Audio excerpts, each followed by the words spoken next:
সুপ্রিয় দর্শক মন্ডলী, সবাইকে শুভেচ্ছা। আজ আবার আমাদের অতিথি আওয়ামী লীগের ত্রাণ ও সমাজ কল্যাণ বিষয়ক সম্পাদক আমিনুল ইসলাম আমিন। ৭ই মার্চ আজ বাংলাদেশে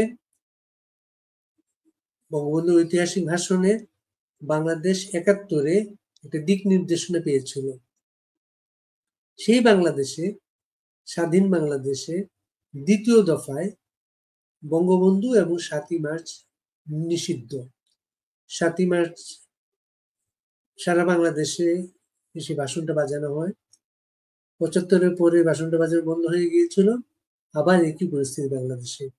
এই পরিস্থিতিতে আজ আমিনুল ইসলামকে প্রথমেই আমার প্রশ্ন, ৭ই মার্চ আজকে বঙ্গবন্ধু ভাষণ ছাড়া কেমন কাটছে আপনার? বারি ভাই, আপনাকে অসংখ্য ধন্যবাদ, শুভেচ্ছা এবং আপনার শোর সম্মানিত দর্শক শ্রোতা যারা দেখছেন শুনছেন সবাইকে আমি সালাম জানাচ্ছি। আসলে আপনি যে প্রশ্নটি করেছেন এটি আমাদেরকে কাঁদায়, এটি আমাদেরকে ভাবায় এই অর্থে পৃথিবীতে সম্ভবত বাংলাদেশ একমাত্র দেশ যে দেশে স্বাধীনতার পরাজিত শক্তি মাত্র ৩.৫ বছরের মাথায় স্বাধীনতা প্রাপ্তির আবার ফিরে এসেছিল ক্ষমতায় এবং তারা এক নাগারে ২১ বছর ৭৫ থেকে ৯৬ এই রাষ্ট্রটাকে দলা মোচড়া করে যেমন খুশি তেমন করে তারা এই রাষ্ট্রটা পরিচালনা করেছিল এবং সেখানে বঙ্গবন্ধু ৭ই মার্চ এগুলো নিষিদ্ধ ছিল এবং প্রক্রিয়াগতভাবে ওরা প্রকারান্তরে ২৬শে মার্চ নিষিদ্ধ করার প্রক্রিয়া ছিল। কারণ বলা হচ্ছিল যে ২৬শে মার্চ স্বাধীনতা দিবস, আবার দাবি করা হচ্ছিল যে ২৭শে মার্চ জিয়া রহমান স্বাধীনতার ঘোষণা করেছেন। হয়তো আরো কিছুদিন সময় পেলে স্বাধীনতা দিবসটাও ২৬ তারিখ থেকে ওরা ২৭ তারিখে নিয়ে যেত। তো এটা আমাদের কাঁদায়, এটা আমাদের ভাবায় যে কেন এমনটি হলো, আমাদের ভুল কোথায় ছিল। আমি একজন রাজনৈতিক কর্মী হিসাবে বারবার এই প্রশ্নের উত্তর খুঁজতে গিয়েছি, কিন্তু দুর্ভাগ্য এই উত্তরটা যথাযথভাবে পাওয়া যায় না। এখন কেন পাওয়া যায় না সেটাও মুক্তিযুদ্ধের পক্ষের মানুষগুলোকে আজকে একটি জায়গায় এসে চিন্তা করতে হবে। এখন বিএনপির নেতা, একসময় ছাত্রলীগের নেতা ছিলেন বীর মুক্তিযোদ্ধা জনাব ফজলুর রহমান। আপনি দেখেছেন গত প্রায় ৪ মাস যাবৎ তার প্রতিটি বক্তব্য একজন মুক্তিযোদ্ধাকে কিভাবে জীবন্ত করে তুলছে, প্রাণবন্ত করে তুলছে, যে তার কষ্ট কত গভীরে। এবং এটি শুধু জনাব ফজলুর রহমানের নয়, আরো অনেক মুক্তিযোদ্ধার যারা জয় বাংলা স্লোগান দিয়ে মুক্তিযুদ্ধে ঝাঁপিয়ে পড়েছিল, যারা পাকিস্তানিরা বলছিল যে জয় বাংলা বলবি কিনা বল, হাত কাটছে জয় বাংলা, পা কাটছে জয় বাংলা, তারপরে জিব্বা কাটলো আর জয় বাংলা বলতে পারেনি, মৃত্যুর কোলে ঢলে পড়েছে। বাড়ি ভাই, আজকে কি অবস্থা? চাঁপাইনবাবগঞ্জে জাস্ট ২ মাস আগে ছাত্রলীগের ২ জন বন্ধু রেহান এবং মাসুদ রাজপথে জয় বাংলা স্লোগান লিখে ফেসবুকে পোস্ট দিয়েছিল, ধরে নিয়ে এসে তাদের হত্যা করা হয়েছে। তো এটি আমি মনে করি মুক্তিযুদ্ধের পক্ষের শক্তির সবচেয়ে বড় দুর্বলতা, সবচেয়ে বড় ব্যর্থতা। এই জায়গাটা কেন আসলো? কিন্তু আখেরে আমি যেটা ইতিহাসের যদি অমোঘ যে ধারা, সে ধারা যদি আমি পর্যালোচনা করি, তাহলে আমার মনে কোনো সন্দেহ থাকে না যে নানা সীমাবদ্ধতার পরেও আখেরে এই অপশক্তিটার বিনাশ অনিবার্য সত্য। আপনি ৭৫-এর পরে তারা পারেনি, এবং আমার স্পষ্টত মনে আছে। শুধু তাই নয়, ৭৫-এর পরে ১৫ই আগস্ট একজন মুসলিম হিসাবে বঙ্গবন্ধুর আত্মার মাগফিরাত কামনা করে মিলাদ মাহফিল করার অপরাধে অনেক হুজুরকে গ্রেপ্তার করা হয়েছে। এবং আমি নিজে সাক্ষী, ১৯৮২ সালের ১৫ই আগস্ট আমরা যখন চট্টগ্রামে বঙ্গবন্ধুর শাহাদাত বার্ষিকী উপলক্ষে গরু জবাই করলাম, আমাদের হঠাৎ করে একটা কালো ট্রাক এসে আর্মি ড্রেস পরে আমাদের সমস্ত খাবার ডেস্কে সব চাকরি করে উঠিয়ে নেওয়া হলো, কয়েকজন কর্মীকে ধরে নেওয়া হয়েছে। সেই সময়টা আমরা অতিক্রম করেছি এবং আবার বঙ্গবন্ধু কন্যার নেতৃত্বে আমরা বাংলাদেশকে একটা সঠিক জায়গায় নিয়ে আসার জন্য একটা আহ, অনেকটা সফলতার দ্বার প্রান্তে উপনীত হয়েছিলাম। সেখান থেকে কি হয়েছে, কেন আজকের এই অবস্থা, এগুলো কিন্তু প্রত্যেকটা প্রতিদিন দিবালোকের মতো স্পষ্ট হচ্ছে। আপনার ডোনাল্ড ট্রাম্প, বর্তমানে আমেরিকার প্রেসিডেন্ট, যাকে বলা হয় যে উনি নাকি ডিরেক্ট খেলে, উনি কোনো লেগ ব্রেক, গুগলি, অফ ব্রেক খেলে না, ফাস্ট বোলিং। উনি কিন্তু অকপটেই বলে ফেলেছেন যে $29 মিলিয়ন এখান থেকে গিয়েছে বাংলাদেশ কনস্টেবল করার জন্য। এবং দুজন ব্যক্তির কাছে এই সংগঠনে ওই দুজনই মালিক, ওই দুজনই কর্মচারী, ওই দুজনই স্টাফ, কোনো রাগঢাক নেই, স্পষ্ট বলে দিয়েছে।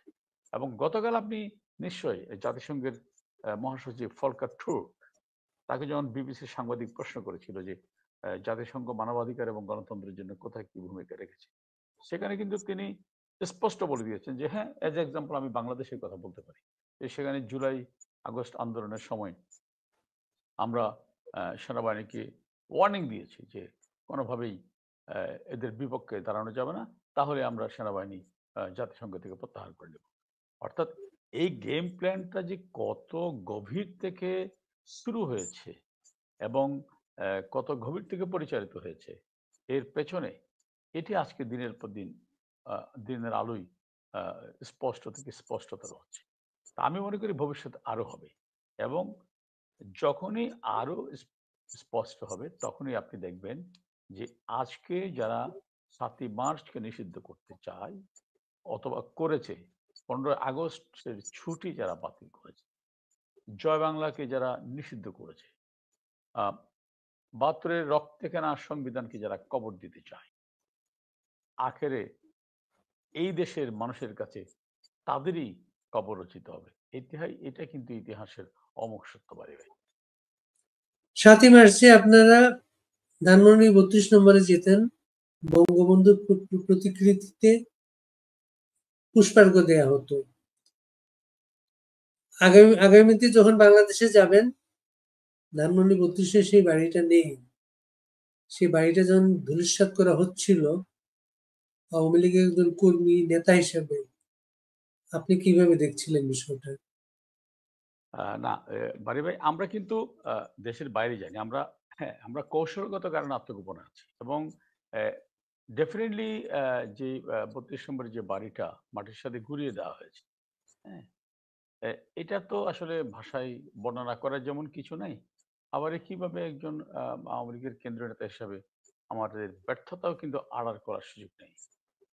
এটি যে কোনো বিবেচনাতে বলি না কেন, এটা আমাদের ব্যর্থতা। হ্যাঁ, এবং সেখানে আমরা যদি আগের থেকে সজাগ থাকতাম যে স্বাধীনতা বিরোধী, দেশ বিরোধী শক্তি কত আহ, গভীরভাবে এটার পেছনে সময় দিয়েছে, এটা যদি আমরা একটু পেছনে ফেরত যাই, তার মনে থাকার কথা ৭ই মার্চের যে জায়গায় বঙ্গবন্ধু ভাষণ দিয়েছিলেন, সেই জায়গাটিতেই পাকিস্তানিরা, জেনারেল নিয়াজি আত্মসমর্পণ করেছিলেন।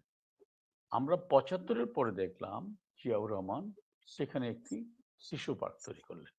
ইতিহাস মুছে দেওয়ার প্রথম খেলা শুরু হলো এবং শিশু পার্ক তৈরি করার আগে আরেকটি ঘটনা আপনার মনে থাকার কথা। সেখানে একটা সিরাতুন নবী মাহফিল হয়েছিল। সেখানে প্রধান অতিথি করা হয়েছিল তোরাব খানকে এবং সেই সভা সঞ্চালনার দায়িত্বে ছিল রাজাকার সম্রাট দেলোয়ার হোসেন সাইদি। এবং সেখানে দাবি উঠেছিল তব্বায় তব্বায় চান্তারা মার্কা পতাকা চাই। এবং সেখানেও কিন্তু বলা হয়েছিল যে জাতীয় সঙ্গীত পাল্টাতে হবে। এই খেলাটা আজকে থেকে না, তখন থেকেই। হ্যাঁ, এবং জাতীয় সঙ্গীত পাল্টাতে হবে। তাহলে এবং ওই কারণে কবি নির্মলেন্দু গুণ তার অনেকগুলো অসাধারণ কবিতার একটি কবিতার লাইন হচ্ছে এরকম: তাই আজ দেখি মার্চের বিরুদ্ধে মার্চ, বিকালের বিরুদ্ধে বিকাল। তো কিন্তু বাস্তবতা হচ্ছে কি, ৭ই মার্চ সম্পর্কে আমি যদি বাংলাদেশের অন্যতম সাহিত্যিক কবি আহমদ ছফার কথা বলি, আহমদ ছফা ৭ই মার্চ নিয়ে একটি অসাধারণ এক লাইনের একটি কথা বলেছেন। তিনি বলেছেন, আহ অগ্নিবীণা কিংবা গীতাঞ্জলি নয়, আর দাবায় রাখতে পারবা না, এটাই বাঙালির শ্রেষ্ঠ কবিতা। এখন এই শ্রেষ্ঠ কবিতাকে তারা যতই সুকৌশলে দাবানোর চেষ্টা করা হোক, অতীতে তাদের পূর্বসূরীরা ব্যর্থ হয়েছে, তারাও ব্যর্থ হবে। এবং আজকে কিন্তু মানুষ হাঁটে ঘাটে একটা কথা বলছে, সেটি হচ্ছে কি, নতুন যে দল হয়েছে ছাত্রদের, এনসিপি, ন্যাশনাল সিটিজেন পার্টি বা জাতীয় নাগরিক পার্টি, তারা তাদের প্রসব বেদনার দিনে একটা ঘোষণা দিয়েছে যে পাকিস্তানপন্থী বা ভারতপন্থীরা এদেশে রাজনীতি করতে পারবে না। তো আমাকে একজন বলল যে ভাই, বুঝলাম, ধরে নিলাম যে আওয়ামী লীগ ভারতপন্থী, তাহলে পাকিস্তানপন্থী কে? আমি বললাম পাকিস্তানপন্থী তারাই যারা বাংলাদেশে 15 আগস্টের ছুটি বাতিল করে এবং কায়েদ আজম মোহাম্মদ আলী জিন্নাহর জন্মদিন আর মৃত্যুদিন উৎসব করে পালন করে। পাকিস্তানপন্থী তারা যারা 7ই মার্চ পালন করতে দিবেন আগামীতে। পাকিস্তানপন্থী তারা যারা শহীদ মিনার ভেঙে ফেলে। পাকিস্তানপন্থী তারা যারা রক্তে কেনা সংবিধানকে কবর দিতে চায়। পাকিস্তানপন্থী তারা যারা জাতীয় সঙ্গীত পাল্টাতে চায়। এখন কারা পাল্টাতে চাচ্ছে? ভূতের মুখে রাম রাম, এগুলো কিন্তু মানুষের কাছে প্রতিদিন স্পষ্ট থেকে স্পষ্টতর হচ্ছে। আমি এখানে একটা ছোট্ট করে ইতিহাস টানতে চাই, যদিও বা আমি এখানে ব্যক্তির সাথে তুলনা করছি না, আমি ইতিহাসের সাথে তুলনা করছি, ব্যক্তির সাথে না।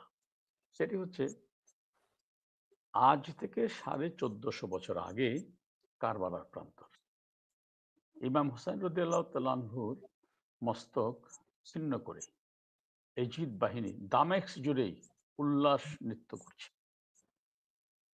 এবং সেদিন অনেক মোমেন মুসলমানদের অবস্থা এমন হয়েছিল যে ঘরের ভয়ে ঘরের দরজা জানলা বন্ধ করে দিয়েছিল, যে পাছে এজিদ বাহিনী যদি দেখে ফেলে যে জনগণ বা ইমানদার মুসলমানরা তাদের উল্লাসের সাথে শরিক না হয়ে ঘরে বসে আছে, ভয়ে ঘরের দরজা জানলা বন্ধ করেছিল। তখন কিন্তু পুরো দামেস্ক জুড়েই নায়কের জায়গায় ছিল এজিদ এবং তার বাহিনী। কিন্তু বাড়ি ভাই, ইতিহাসের ভয়ঙ্কর পরম্পরা 1450 বছর পরে এসে আজকে পৃথিবীর সমস্ত মুসলমানের কাছে এজিদ এক অনন্ত ঘৃণার নাম, একজন বেঈমানের নাম। আর হুসাইন রাদিয়াল্লাহু তাআলা একজন চিরকালীন নায়কের নাম। আমি আবার বলছি, আমি বঙ্গবন্ধু অথবা ইমাম হুসাইনকে তুলনা করার দৃষ্টতায় যাব না, এটা কখনো না। বাট ইতিহাসের যে শিক্ষা, সেই শিক্ষা নিয়ে আমি বলতে পারি, যদি বাংলাদেশ নামক এই রাষ্ট্র থাকে, এই রাষ্ট্র পরিচালনার নামে এই রাষ্ট্র বিক্রি করার, এই রাষ্ট্রকে ব্যর্থ করার কুশীলবরা যতই সজাগ থাকুক, যতই চেষ্টা করুক, বাংলাদেশ নামক রাষ্ট্র থাকলে এই দেশে চিরকালীন নায়কের নাম বঙ্গবন্ধু শেখ মুজিবুর রহমান। এবং এই যে বঙ্গবন্ধুর 32 নম্বর ভেঙেছে, আমি আজকে বলে গেলাম, এটা স্লোগানের জন্য না, অথবা কাউকে সান্ত্বনা দেওয়ার জন্য বলছি না। আমিও একদিন থাকবো না, আপনিও থাকবেন না, ইতিহাস একদিন বাংলাদেশের প্রতিটি বাঙালির ঘরে ঘরে 32 নম্বর হবে। 32 নম্বর এখন আর কিন্তু শুধু ধানমন্ডিতে নেই, 32 নম্বর ছড়িয়ে পড়বে 56,000 বর্গ মাইল। সারা পৃথিবীতে ইতিহাস এটি বলে। সুতরাং আমি বঙ্গবন্ধুর আদর্শের কর্মীদের বলবো, হতোদ্যম হওয়া যাবে না। পৃথিবীতে আপনার কোনো এজিদটা জালিম, কি এখানে, এজিদ কি এখানে ডক্টর মোহাম্মদ ইউনূস? এটা ইতিহাস প্রমাণ করবে। এখানে আপনি দেখেন, আপনি ইতিহাস পাঠ করবেন, দেখবেন যে হোসেন রাদিয়াল্লাহু তাআলা আনহু শাহাদাতের পরে এজিদ বাহিনী কিন্তু নামাজ পড়েছিল, এখানেও তারা নামাজ পড়েছে। কোনো অমিল নাই, কিন্তু কোনো অমিল নেই। আপনি আজকে দেশটা কোথায় দাঁড়িয়ে আছে বাড়ি ভাই? আপনি একটা মব যাকে খুশি তার বাড়িতে যাচ্ছে, এবং যতক্ষণ না সে ওই বাড়ির কাজ কাম যে উদ্দেশ্য নিয়ে গেছে সেটা সম্পূর্ণ হচ্ছে, ততক্ষণ বাইরে থেকে তাকে রাষ্ট্র নিরাপত্তা দিচ্ছে। অথচ মানুষের প্রত্যাশা কি ছিল? ডক্টর ইউনূসের মতো একজন আন্তর্জাতিক ব্যক্তিত্ব, নোবেল লরিয়েট, যখন দায়িত্ব নিয়েছে, যত কথাই বলেন, অনেক বড় একটা প্রত্যাশা ছিল হ্যাঁ, কিন্তু আজকে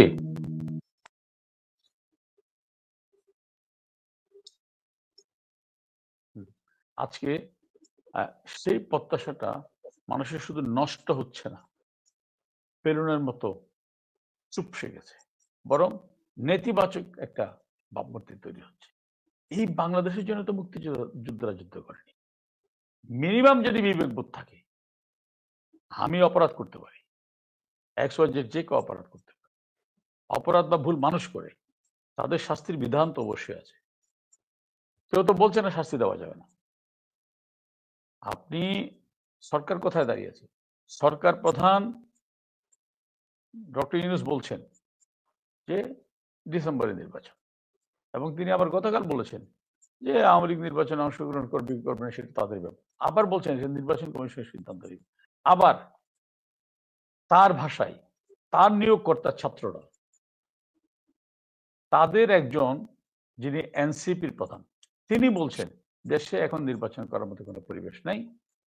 আবার তার আরেকজন নিয়োগকর্তা সার্ভিস সাহেব, উনি বলছেন খুনি শেখ হাসিনাকে ফিরিয়ে এনে ফাঁসিতে না ঝুলানো পর্যন্ত কোনো নির্বাচন হবে না। তাহলে আপনি কার কথা বিশ্বাস করবেন? আপনি কি প্রধান উপদেষ্টার কথা বিশ্বাস করবেন, নাকি তার নিয়োগকর্তাদের কথা বিশ্বাস করবেন?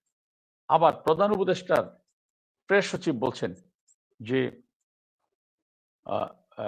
মানে দেশের অর্থনীতি যে কোনো মুহূর্তে চেয়ে এখন সবচেয়ে ভালো আছে।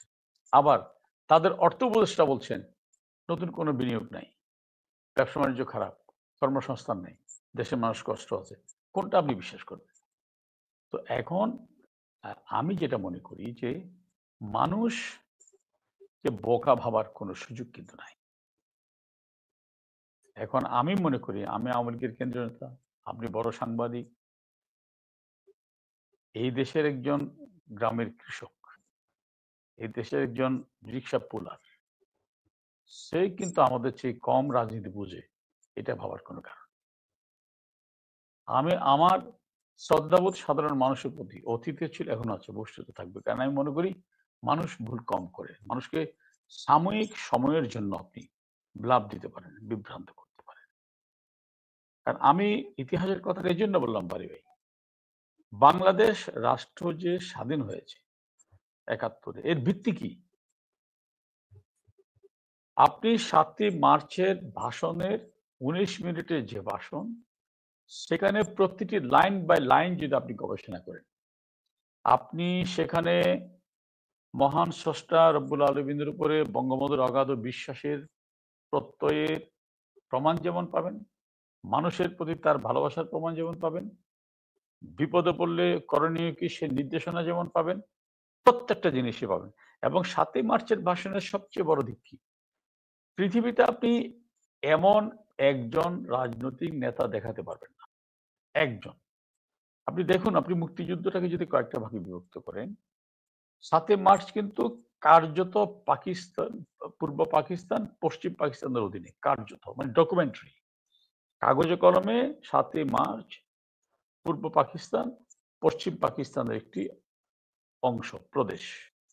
সেখানে প্রতিটি নির্দেশ পালিত হবার কথা পশ্চিম পাকিস্তানের। কিন্তু ৭ই মার্চের পর থেকে বঙ্গবন্ধু যখন বলেছেন কলকারখানা সব বন্ধ করে দেবে, এরপরে কিন্তু আর কোনো কিছুই বঙ্গবন্ধুর নির্দেশ ছাড়া হয়, কোনো কিছুই।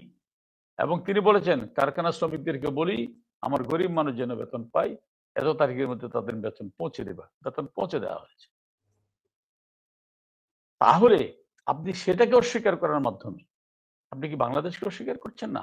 আবার আপনি রাজনীতি করতে এসে বলছেন যে এই দেশে বাংলাদেশপন্থী এবং বাংলাদেশপন্থী ছাড়া ভারত বা পাকিস্তানপন্থীদের কোনো ঠাঁই নেই। তো আপনার বাংলাদেশপন্থীরা কোথায়, কোন জায়গায়? আপনি তো বাংলাদেশপন্থীর যে বেসিক জায়গা সেটাকে অস্বীকার করছেন। তাহলে আপনি কেমনে বাংলাদেশপন্থী হলেন? আপনি বলছেন ৫২, আপনি এই যে ২১শে ফেব্রুয়ারি গেল, আপনি সেখানে শহীদ মিনারে বাংলা একাডেমিতে বইমেলার উদ্বোধনে আপনি কি লিখছেন? সেখানে ব্যানারে কি লেখা ছিল? ৫২-এর চেতনায়, ২৪-এর প্রেরণায় নতুন বাংলাদেশ। আপনার ৭১ কোথায়?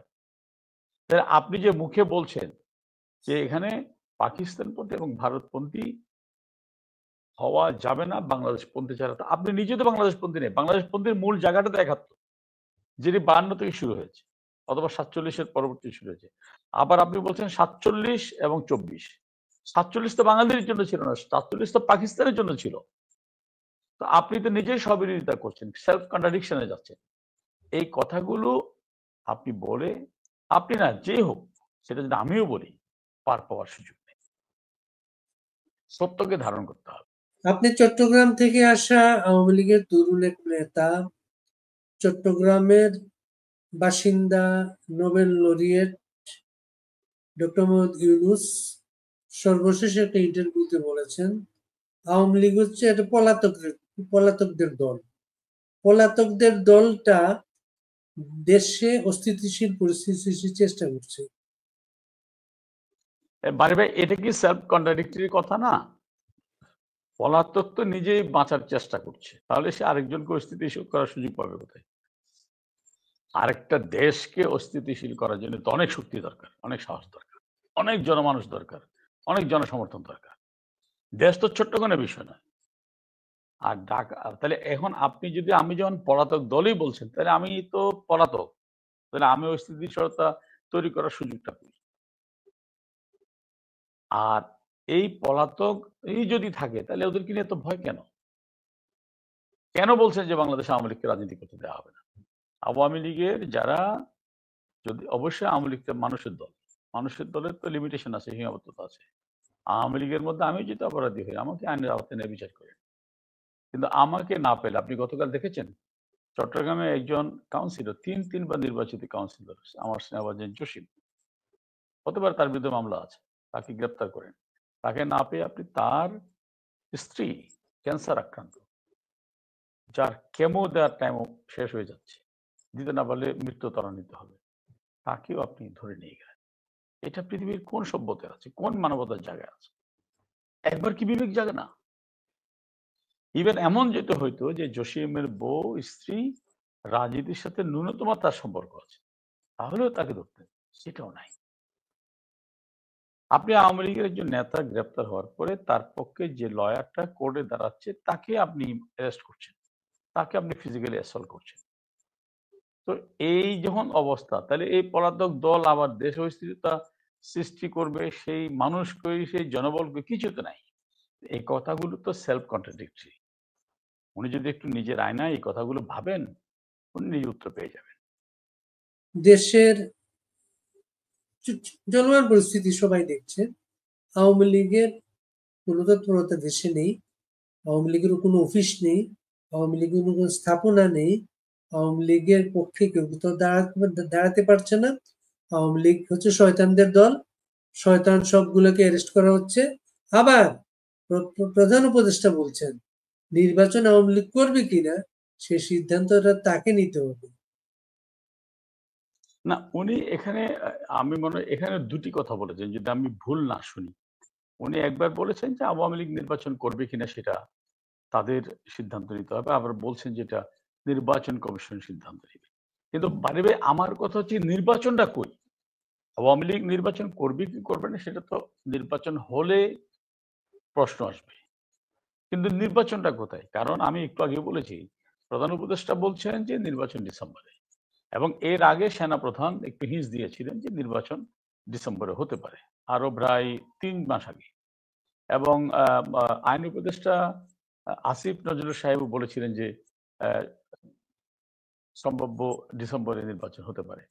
এরপরে প্রধান উপদেষ্টা এসে বললেন যে এটা তাদের ব্যক্তিগত মত, সরকারের সিদ্ধান্ত নয়। আচ্ছা, এখন উনিও বলছেন যে হ্যাঁ, ডিসেম্বরে আমরা নির্বাচন দিব, আবার বলছেন সংস্কার শেষ করে নির্বাচন দিব।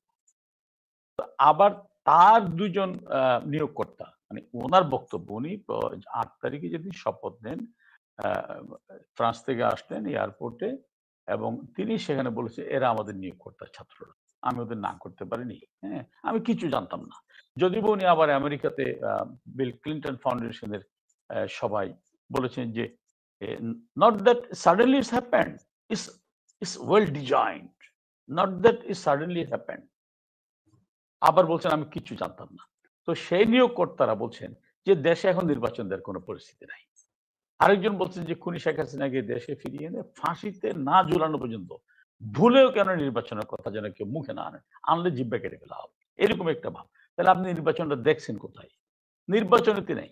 নির্বাচন থাকলে আওয়ামী লীগ নির্বাচন করবে কি করবে না, অফিস আছে কি নেই, আওয়ামী লীগের দলীয় কার্যালয় তারা ভেঙে দিয়েছে, পুড়িয়ে ছারখার করে দিয়েছে। শুধু কেন্দ্রীয় কার্যালয় নয়, সারা দেশের সমস্ত জেলা আওয়ামী লীগের কার্যালয়। কিন্তু তাদের ভয় কোথায় জানেন? এখন বাংলাদেশের প্রতিটি মানুষের হৃদয়ে আওয়ামী লীগের কার্যালয়। এখন বাংলাদেশের প্রতিটি মানুষ প্রতিক্ষণ প্রতি পলে পলে বঙ্গবন্ধু কন্যাকে অনুভব করছেন।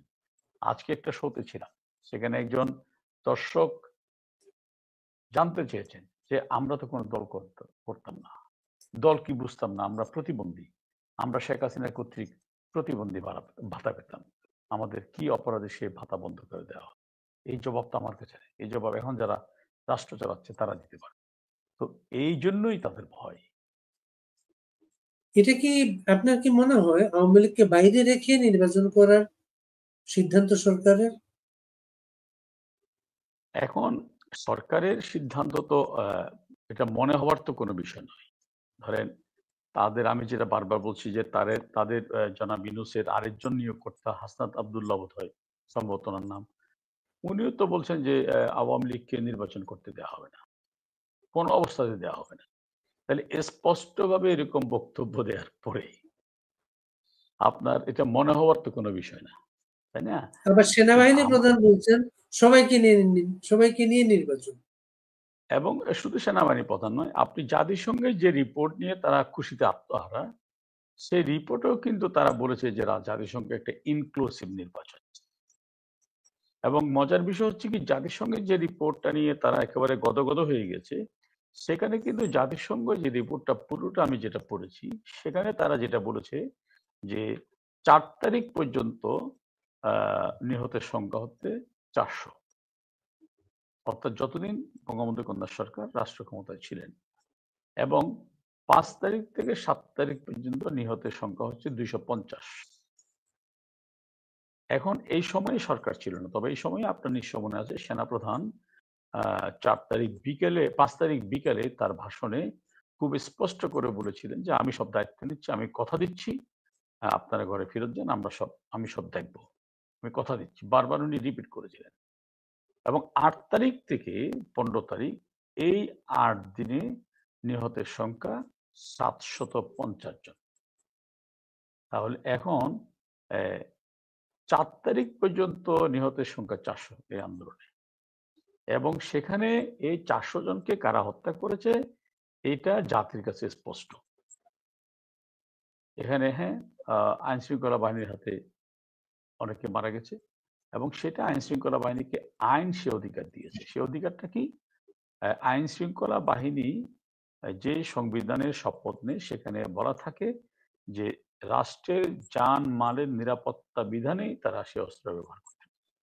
এখন সম্মানিত সমন্বয়ক, সম্ভবত ওনার নাম আব্দুল্লাহ মাসুদ, উনি একেবারে যমুনা টেলিভিশনে বোধহয় খুব স্পষ্ট করে বলেছিলেন যে সেদিন যদি আমরা মেট্রো রেল আগুন না দিতাম, সেদিন যদি আমরা পুলিশ হত্যা না করতাম, তাহলে এই আন্দোলন হতো না, এই বিপ্লব হতো না। আপনি পৃথিবীর বিপ্লবের ইতিহাসে দেখেন এরকম ঘটনা ঘটে, আমরাও সেটা ঘটিয়েছি। এবং তার কদিন পরে সিরাজগঞ্জ জেলা বিএনপি সাধারণ সম্পাদক বললেন, উনি স্পষ্ট করে বললেন যে আমরা যদি সেদিন এনায়েতপুর থানায় আগুন দিয়ে 13 জন পুলিশকে হত্যা না করতাম, তাহলে এই সরকারের পতন হতো না। তাহলে সেই হত্যাকাণ্ডের দায়ও কিন্তু যারা স্বীকার করে নিয়েছে, কারণ আপনি যদি বিচার করতে চান, তাহলে যারা স্বেচ্ছায় কোনো ইন্টারোগেশন ছাড়া একেবারে প্রকাশ্যে জনসমক্ষে নিজেদের বীরত্ব জাহির করে এই স্বীকৃতি দিতে, কদিন আগে দেখলাম যে খেলাফত মজলিসের এক নেতাও কিন্তু একই কথা বলেছে যে আমরা হত্যাগুলো করেছি। তাহলে এখন যদি আপনি বিচার করতে চান, মানবতার বিরুদ্ধে হোক, মানবতার পক্ষে হোক, তাহলে যে ডিক্লেয়ার করছে সেলফ ডিক্লেয়ার যে আম দ্য কিলার এবং আমি এই বীরত্ব প্রকাশ করেছি, তাহলে তাদেরকে কি আপনি বিচারের আওতায় বাইরে রাখতে পারবেন? সবাইকে বিচারের আওতায় আনতে হবে। সেখানে যদি আবার একই সাথে আইন শৃঙ্খলা বাহিনী অথবা আওয়ামী লীগের কোনো দায়িত্বশীল নেতা যদি হত্যাকাণ্ডের সাথে সম্পৃক্ত থাকে, যদি আপনি আইনের শাসনের কথা বলেন, এবং সেখানে যদি আপনি একেবারে মানে আপনি যথাযথ প্রমাণ, সাক্ষ্য প্রমাণ পান, অবশ্যই তাকে বিচারের আওতায় আনতে হবে। এরপরে তাহলে আপনি ৫ তারিখ থেকে ৭ তারিখ, ৮ তারিখ থেকে ১৫ তারিখ এই সময়ে যারা রাষ্ট্র ক্ষমতা ছিল, এই সময় যাদেরকে হত্যা করে ঝুলিয়ে রাখা হয়েছে লাশ। যার সন্তান রাজনীতি করত, তাকে না পেয়ে বাড়ির বাইরে তালা মেরে তার মা এবং চাচিকে হত্যা করা হয়েছে। রাষ্ট্র কিন্তু আছে। এবং পরবর্তীতে ঘোষণা দিয়ে যাদের বাড়িঘরে আগুন দিয়ে নতুন করে মানুষ মারা হয়েছে, জাতিসংঘের রিপোর্ট যদি আপনি ফলো করেন, তো তাদের বিচার না করার কি কোনো সুযোগ আছে? ইনডেমনিটি দিয়েছেন ওই ৪ দিনের জন্য, বাকিটা কি হবে? তো সুতরাং জাতিসংঘের এই প্রতিবেদন নিয়ে যারা একেবারে খুব উল্লসিত, আমার মনে হয় তাদেরকেও একটু ভাবতে হবে। এবং গতকাল আমি জাতিসংঘের এই কর্মকর্তা বলেছেন তারা সেনাবাহিনীকে ভয় দেখিয়েছেন, আমি সেটা না, আমি ওইটাই বলছি যে কর্মকর্তা না, একেবারে ফলকার ট্রু জাতিসংঘের মহাসচিব তিনি খুব স্পষ্ট করে বলেছেন যে এজ এ এক্সাম্পল আমি বাংলাদেশের কথা বলছি। আমরা বলেছি যে এখানে মবে তোমরা যদি কোনো কিছু করো তাহলে জাতিসংঘ থেকে তোমাদের বাহিনী প্রত্যাহার করে না হবে, আমরা ওয়ার্নিং করেছি, সে কারণে তারা সরে গিয়েছে। তো এখন সমস্ত আপনার এপিসোড, এটা কিন্তু মানুষের কাছে আজকে ক্রিস্টাল ক্লিয়ার, কোথায় কেন কি হচ্ছে।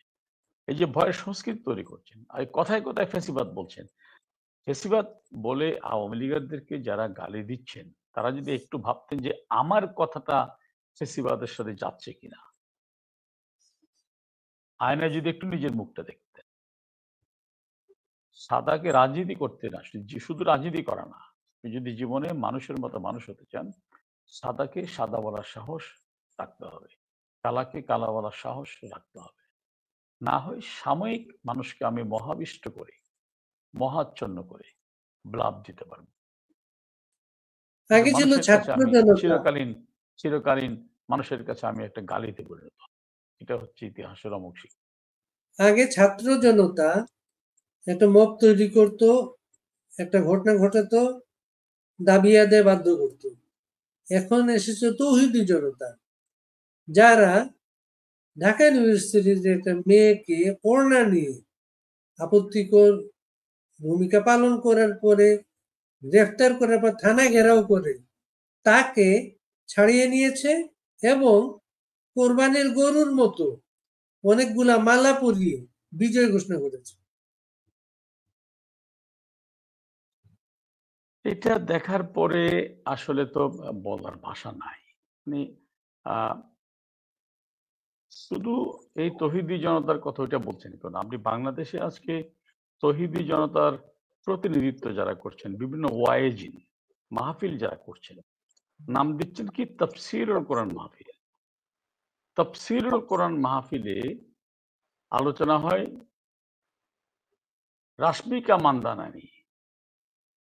তাফসীরুল কোরআন মাহফিল গুলা শুনলে ওদের যে অশালীন অশ্রাব্য ভাষা, আমি অবাক হই। একজন মুসলমানের মুখে এই কথা কি করে বের হয়? একজন আলেমের মুখে কথা কি করে বের হয়? বাড়ি বাড়ি পবিত্র কোরআনে আল্লাহ সুস্পষ্টভাবে বলছেন, ইন্নাস সালাতা তানহা আনিল ফাহশাই ওয়াল মুনকার। নিশ্চয়ই আল্লাহ বলছেন, নিশ্চয়ই নামাজ মানুষকে অশালীন কথা বলা এবং আল্লাহকে অস্বীকার করা থেকে বিরত রাখে। নিশ্চয়ই আমি এজ এ মুসলিম বিশ্বাস করি পবিত্র কোরআনের প্রতিটি জের জবর সত্য। তাহলে তারা কি করে তাফসীরুল কোরআন মাহফিল দিয়ে এরকম ভয়ঙ্কর মিথ্যার বেশা দিচ্ছে? কিভাবে এত অশালীন অশ্রাব্য কথা বলে? পবিত্র কোরআনে আল্লাহ বলছেন, কি করে মানুষকে তুমি ইসলামের পথে ডাকবে? বন্দুক, দা, অথবা নারীকে যারা অসম্মান করে তাদেরকে ফুলের মালা দিয়ে? না, সেটা নাই। কোরআনে সুস্পষ্ট বলছে আল্লাহ, উদউ ইলা সাবিল রাব্বিকা বিল হিকমা ওয়াল মাউইজাতিল হাসানা। আল্লাহ বলছেন তুমি মানুষকে ইসলামের পথে ডাকো কি দিয়ে? তোমার উন্নত চরিত্র দিয়ে, তোমার ব্যবহারের মাধুর্য দিয়ে। এইটি কি ইসলামের শিক্ষা? একজন নারী আমার বোন, তার যদি চরম অশালীন কোনো পোশাক পরে তাকে তাকে বলার সিস্টেম আছে, তরিকা আছে। তাকে যে টিপটিজিং করলো, অপমান করলো, তাকে ফুলের মালা দিয়ে বরণ করে ইসলামকে অপমান করছে। হাদিসে বলা হয়েছে মায়ের পায়ের নিচে সন্তানের বেহেশত। নারীকে শুধু ভোগের সামগ্রী দেখেন কেন? নারী তো মা। ওই মায়ের জঠরেই তো আমার জন্য, ওই মায়ের রক্ত খেয়ে আমার বেড়ে ওঠা। যদি আল্লাহর নবীর জীবনের দিকে তাকান, মা আয়েশা সিদ্দিকা, খাদিজাতুল কুবরা সহ তার যারা স্ত্রী ছিলেন, তার যারা মহিলা সাহাবা ছিলেন, তাদের সাথে কি আচরণ আল্লাহ রসুল করেছেন, কি সম্মান তাকে করেছেন। আমি সময়ের জন্য হাদিস এখানে উল্লেখ করছি না। যদি ন্যূনতম এই চর্চা কোন মুসলমানের মধ্যে থেকে, আলেম দুটো থাকে, জীবনও তারা কোন নারীকে এইভাবে অসম্মান করতে পারে না, বরঞ্চ নারীকে অন্যার কথা বলে যারা ইপটিজ করে, অপমান করে, তাদেরকে উল্টা শাস্তি দেওয়ার কথা ছিল। কিন্তু আমাদের দুর্ভাগ্য, আমরা ধর্মটাকে ব্যবহার করি রাজনীতির ক্ষমতায় যাওয়ার সিঁড়ি হিসাবে। ধর্মটাকে আমরা মানুষের অন্তরকে পরিষ্কার করার জন্য ব্যবহার করি। ধর্মকে এটা শুধু ব্যবহার বাংলাদেশে না, উপযুক্ত এটা শুধু বাংলাদেশে না, বাড়ি পৃথিবীর দেশে যে ধর্মভিত্তিক রাজনীতি যারা করে, সেটা যে দলেরই হোক, তাদের দ্বারা ধর্ম সবসময় অপমানিত হয়েছে, লাঞ্ছিত হয়েছে, অবহেলিত হয়েছে এবং অসম্মানিত হয়েছে। ধর্মকে ব্যবহারে অভিযুক্ত আওয়ামী লীগের বিরুদ্ধে সে আওয়ামী লীগই ভিকটিম হলো সেখানে। না, আওয়ামী লীগ ধর্মকে ব্যবহার করেনি। আওয়ামী লীগ যেটা করেছে, আওয়ামী লীগকে বারবার ধর্মের বিরুদ্ধে দাঁড় করানোর চেষ্টা করা হয়েছে। যেমন আমাদের জাতীয় 4 নীতির একটা নীতি হচ্ছে ধর্মনিরপেক্ষতা। এখন ধর্মনিরপেক্ষতা সম্পর্কে যে ব্যাখ্যাটা তারা দিচ্ছে, ধর্মনিরপেক্ষতা মানে ধর্মহীনতা, ধর্ম নেই। ঠিক বলেছে, ধর্ম কার নেই? আমিনের নয়, ফজলুল বাড়ির নয়, অথবা রিটু দাসের নয়। ধর্ম নেই রাষ্ট্রের।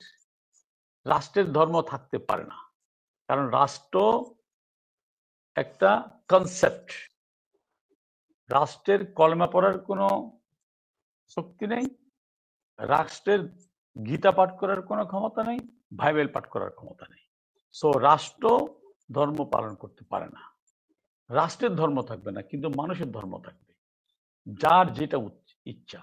আপনি ধর্ম সম্পর্কে আমি কোরআন থেকে কমপক্ষে 10টা আয়াত বলতে পারবো, শুধু লাকুম দিনুকুম ওয়ালিয়াদিন নয়। আপনি বলছেন মানে কোরআনের অসংখ্য আয়াত আছে।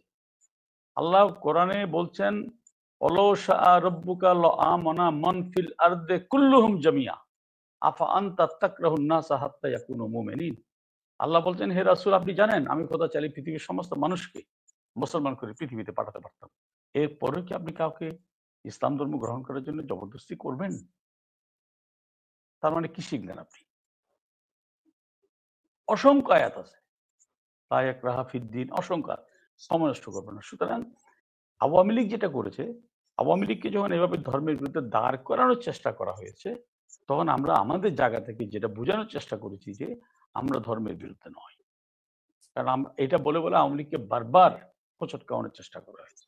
আমরা ধর্মের বিরুদ্ধে নয়।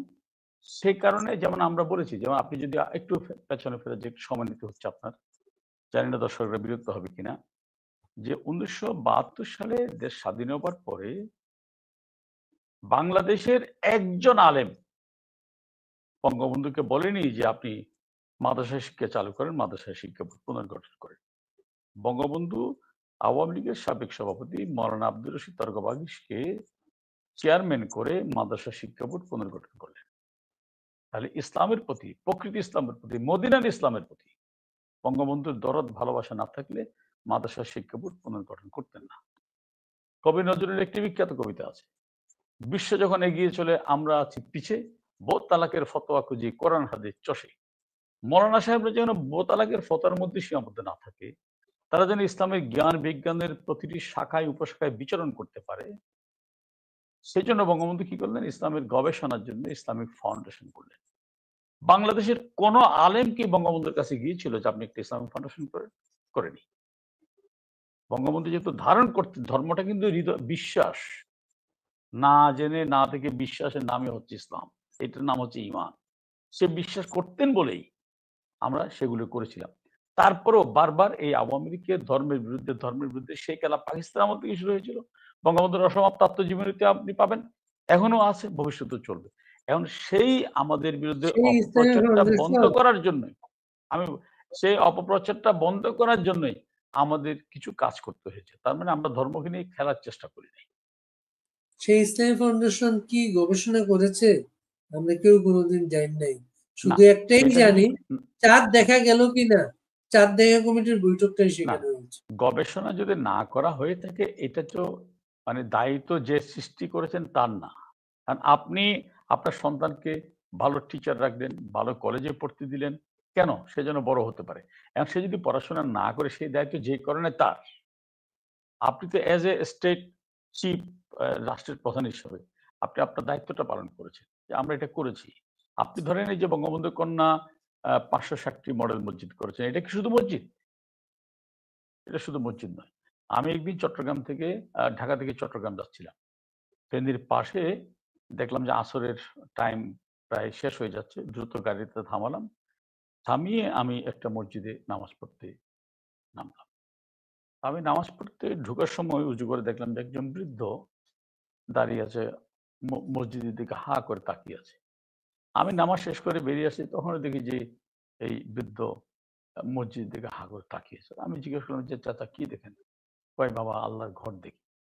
আমি বললাম, "কি দেখেন? এখানে দেখার কি আছে?" কয়, "বাবা দেখেন কত সুন্দর একটা মসজিদ বানাইছে।" কয়, "বাইরে থেকে দেখলে চোখ জুড়ায় যায়, ভিতরে ঢুকলে কলিজা ঠান্ডা হয়ে যায়।" আমি বললাম, "বানাইছে কারা?" কয়, "শুনছি শেখের বেটি।" তো এটা শুধু মসজিদ ছিল না। আপনি সেখানে বসে একজন মুসলমান যদি মনে করে আমি উমরা করতে যাব, হজ করতে যাব, অনলাইনে সেগুলো ফিল আপ করা এবং সেখানে লাইব্রেরি আছে, পড়াশোনা করা, সবকিছু করার জায়গা আছে। এখন সেটা তো একটা ইসলামের প্রতি নিখাদ ভালোবাসার জায়গা থেকে করা হয়েছে। যদিও বা আ তো আপনার এই প্রধান উপদেষ্টার প্রেস সচিব এটা নিয়ে খুব গোস্বা। যে টাকা নিয়ে আপনারা কে বলছে মসজিদ করতে? হ্যাঁ, গোস্বা। তো এখন কে বলছে মসজিদ করতে, এটা হয়তো জনগণ যদি ভবিষ্যতে সুযোগ পায়, জনগণ জবাব দিবে কে বলছে। তো এখন আমরা যেটা করেছি সেটা হচ্ছে এই অপপ্রচারটা যেন না হয়। আমরা যে ধর্মের বিরুদ্ধে নয়, রাজনীতি যেহেতু করি আমাদের সেটা করতে হয়েছে। এটাকে অনেকে অনেকভাবে ব্যাখ্যা করছে। কিন্তু এটা সঠিক নয় সেই ব্যাখ্যাটা। এখন আসলে কংক্রিট একটা কথা বলেন, সামনের আওয়ামী লীগটা আপনারা কি করবেন?